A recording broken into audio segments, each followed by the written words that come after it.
Itong client ko may JS Prom daw siya. So gusto niya ganito, classic. Pero yung style niya, mas maikling version. And then, yung gusto niyang ayos dito, medyo matte lang.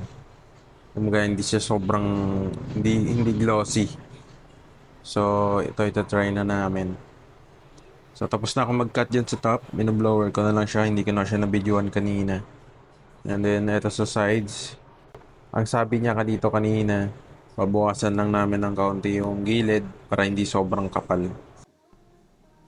Yung mga ganitong klaseng haircut, mostly sa mga formal na event or tulad ng kasal, ito, JS Prom, and sa may team, tulad sa kanila, ang team nila siguro classic haircut, yung pormahan, classic, tas yung haircut classic din. So, kaya ito yung request niya.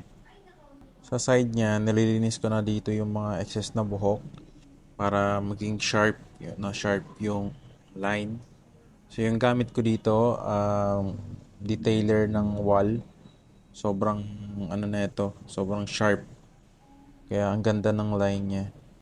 Ang laking tulong talaga ng mga ganitong trimmer. Kasi kahit hindi ka na mag-blade dito, okay na yung line.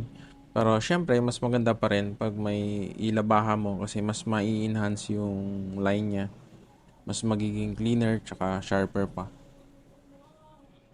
At eto na yung finished product namin, matte finish.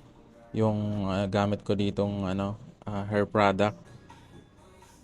So all goods and yeah, ready for party.